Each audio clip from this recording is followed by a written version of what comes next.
Pinterest Ads peut littéralement faire exploser votre e-commerce. Mais la majorité des personnes qui se lancent sur la plateforme commettent une erreur clé qui perturbe l'algorithme et donc fait baisser les performances publicitaires. Dans cette toute nouvelle vidéo, je vais vous partager la nouvelle méthode qui fonctionne super bien pour nous et qui nous permet d'avoir de très gros retours sur investissement. Donc je vais vous partager la structure exacte qu'on utilise et surtout comment on fait pour manager les campagnes au quotidien. Pour les personnes qui ne me connaissent pas, je m'appelle Luc Bermond, je suis le fondateur de Pinads. Donc on est une agence spécialisée uniquement sur la plateforme. On a accompagné plus de 200 élèves à se former sur la plateforme et on gère plus de 30 comptes en simultané de notre côté dans des thématiques très variées. Ça passe de la décoration, la mode, la beauté et plein d'autres sous-thématiques et sous-niches sur Pinterest qui performent super bien. Donc l'objectif de cette vidéo, c'est vraiment de vous partager en détail comment on fait de notre côté pour avoir de bonnes performances et surtout la structure qu'on utilise en interne. On passe donc directement à l'écran donc pour vous partager les résultats de cet e-commerce. Donc il y a plusieurs choses. La première en termes de répartition, comment sont splittées les campagnes et vous pouvez voir il y a quand même pas mal de campagnes. On fait pas mal de tests à droite à gauche. Là typiquement on ouvre sur un nouveau marché donc on est sur des campagnes qui chauffent actuellement. C'est pour ça qu'on n'a pas de gros retours sur investissement sur ces campagnes-là. Et au global qu'est-ce que ça donne? Là j'ai pris sur une fenêtre de tir d'un mois entre du coup 17 janvier et 17 février. On est sur à peu près 200 € par jour de spend donc 5895 € pour un retour sur investissement à 6 sachant qu'on est break-even à 2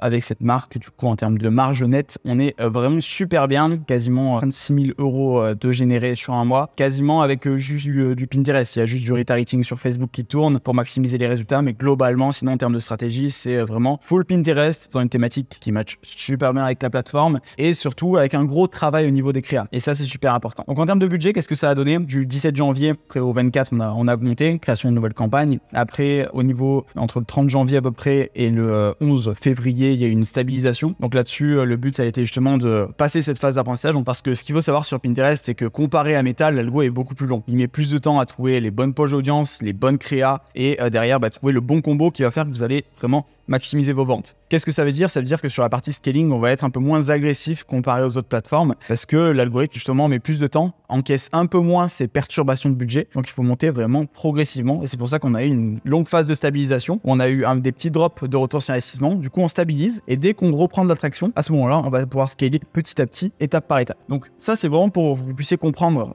cette partie phase d'apprentissage, mais elle est vraiment cruciale parce que la majorité des personnes qui se lancent sur Pinterest justement ne comprennent rien à cette phase d'apprentissage, lancent des campagnes publicitaires sur 5-7 jours et derrière coup, alors que justement on est en plein dans cette phase-là et c'est une phase où on a un drop de performance entre 70-80%. Donc c'est complètement naturel et ça il faut le savoir, c'est que l'algorithme de Pinterest est long, donc il faut privilégier partir sur des petits budgets, lisser son budget publicitaire au global pour ensuite partir sur une stratégie où on est sûr de ne pas couper au moins sur la première dizaine de jours et après on avance étape par étape, palier par palier et c'est exactement ce qu'on peut voir ici avec des paliers qui ont été validés et dès qu'on valide un palier, on passe au suivant et c'est la méthode de scaling à suivre et c'est comme ça justement qu'on arrive surtout à garder un gros niveau de performance parce qu'on pourrait dépenser 2 fois plus mais à quel prix? Et nous ce qu'on cherche vraiment c'est maximiser la marge nette, le profit net qui rentre dans la poche des e-commerce et non pas justement monter sur des niveaux de scale ultra importants, monter sur des niveaux de CA importants sans forcément beaucoup de marge. Ce qu'on veut c'est de la marge nette et c'est comme ça qu'on arrive justement à scale de la bonne manière et après on peut scale aussi de manière plus agressive mais quand on scale de manière plus agressive c'est plus sur des pics saisonniers. On sait qu'il y a énormément de volume de recherche sur certains mots-clés et ça on peut le regarder directement dans Pinterest Trends. Donc admettons on part sur une stratégie où on va suivre les mots-clés, les volumes de tendance au niveau de la fête des mères,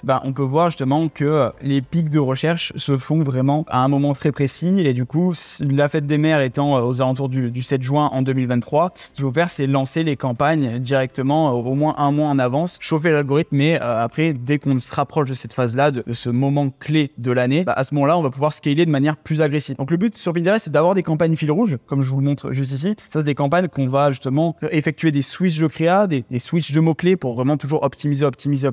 Mais la force de Pinterest, c'est vraiment sur ces campagnes fil rouge. Les campagnes fil rouge, c'est des campagnes qui vont durer toute l'année, sur lesquelles on va avoir des retours sur investissement qui s'améliorent de semaine en semaine. Et le but, ça va être vraiment de faire des switches à une certaine temporalité pour justement arriver à ne pas repasser tout le temps sur cette phase d'apprentissage qui va nous pénaliser côté résultat. Donc c'est pour ça qu'on a beaucoup de campagnes qui sont créées. Sur un business manager similaire sur Facebook, vous pouvez avoir juste 2 ou 3 campagnes. Sur Pinterest, c'est plus complexe. On va fonctionner fonctionner beaucoup plus par stratégie en escalier où on va vraiment séparer les campagnes afin de faire des switches indépendants entre les campagnes. Parce que, admettons, je veux switcher cette campagne d'acquisition, je veux lui ajouter directement des mots-clés ou des centres d'intérêt. Ce qui va se passer, c'est que j'ai pas envie de perturber le compte au global. Donc, si j'ai que 3 campagnes et que j'ai une campagne qui performe super bien, mais je dois l'optimiser, j'ai pas envie d'avoir vraiment tous mes œufs dans le même panier. C'est pour ça qu'il est super important d'avoir des campagnes vraiment bien splittées, à condition de faire attention au niveau de l'overlap. Parce que quand on a beaucoup de campagnes comme ça, faut pas qu'elles se rentrent en concurrence. Et c'est ça la problématique majeure, c'est que on a des métriques pour vérifier justement si les campagnes rentrent en concurrence. Il faut typiquement regarder au niveau de la fréquence, et la fréquence, là, si elle n'est pas ajoutée du coup dans le dashboard, vous avez juste à cliquer sur le petit crayon ici, taper fréquence, et là vous allez pouvoir l'ajouter directement. Elle est juste ici, tac, appliquer. Et le but après, ça va être de la rechercher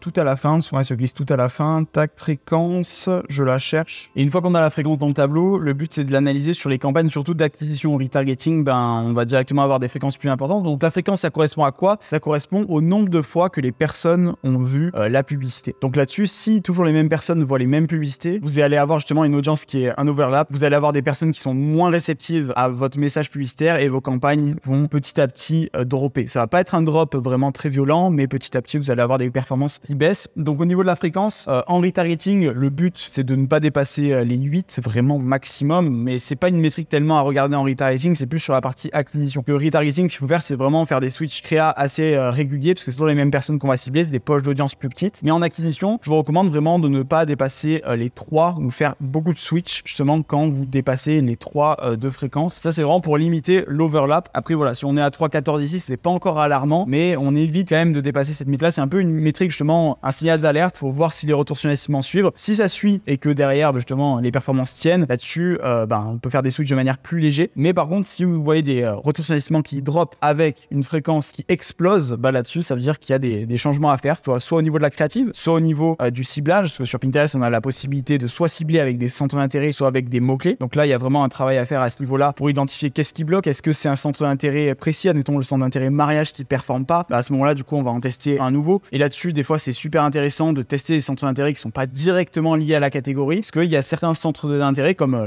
l'intérêt typiquement jardinage. Nous, on a de très grosses perfs, alors qu'il n'y a personne dessus. Ça nous permet d'avoir des CPM ultra faibles. Donc là, on est à 1,48 ici sur ce compte-là au global. Là, sur cette campagne d'acquisition ici, on est à 1,13, ce qui reste vraiment super bas. Là, on est à moins d'1 € le CPM. Donc, c'est des coûts qui sont ridicules comparé à du méta où on serait sur du 5 à 7 € minimum. Donc là-dessus, après, il suffit de travailler les créatifs, d'avoir des gros CTR et vous pouvez derrière avoir des coûts par clic sortant à 5 centimes le clic. Comparé aux autres moteurs de recherche comme Google ou bien à Meta, c'est ridicule. Et derrière, vous avez juste vraiment à AB tester pas mal de landing page, pas mal justement de pages produits différentes pour pouvoir optimiser. Parce que la chance de Pinterest, c'est que vous allez pouvoir avoir beaucoup de data. Vu que vous avez beaucoup de trafic, derrière, cette data-là, vous allez pouvoir l'utiliser pour faire beaucoup d'AB tests. Et ça, c'est super important de le prendre en compte, d'utiliser des outils comme Hotjar, comme PostHog par exemple, qui permettent vraiment d'analyser la structure et qu'est-ce que font les visiteurs sur le site. C'est super important de regarder à la fois du coup les métriques sur Pinterest et à la fois sur le site web pour voir si le taux de conversion suit et sans cesse optimiser. Pinterest a la force d'amener énormément de trafic. Le but, c'est que derrière ce trafic-là convertisse et c'est pour ça qu'il faut itérer pas mal de fois, aussi bien sur Pinterest que sur le site web. Donc là, on a vu les métriques au niveau de la campagne. Après, il faut regarder au niveau du groupe d'annonces. Donc pour là, à ce niveau-là, voir est-ce que c'est plus les centres d'intérêt, les mots-clés ou est-ce que ça dépense. Et ça, c'est super important de regarder ça vraiment au niveau du groupe d'annonces et de tester plusieurs groupes d'annonces par campagne. Après, je veux vraiment vous faire un focus sur un point en particulier, c'est au niveau des annonces, au niveau des créatives. Parce que Pinterest, encore une fois, c'est un moteur de recherche visuelle. Et qui dit moteur de recherche visuelle, dit qu'il y a une majorité des efforts qui se fait au niveau de la créative. Et ça, c'est quelque chose qui est très différent comparé à Meta ou du Google, où il y a la partie texte qui prend plus de place. Sur Pinterest, je vous montre un exemple ici, sur chaque créative, ce qui fait la réelle différence, c'est vraiment la partie créative. Regardez la partie texte ici, elle prend très peu de place. Elle prend moins de 20% de la taille comparée à une créa ici. Et encore plus sur une publicité. Regardez, la différence de taille entre la taille de la créative comparée au copywriting. Ce qui va vraiment faire la différence, c'est pas votre petit texte ici. Le petit texte, il doit être inspirationnel, il doit aider la créative, mais tout le travail se fait vraiment au niveau de la créative. Et ça, c'est super important de le prendre en compte pour justement maximiser les performances. Et ça, vous, comment analyser cette partie-là créative et voir si on est dans la bonne direction ou non, c'est de partir sur la partie annonce. Sur la partie annonce, du coup, j'ai dû masquer quelques éléments par souci de confidentialité pour pas justement que des personnes s'amusent à reprendre exactement le même produit sur les mêmes ciblages et derrière sur les mêmes créas.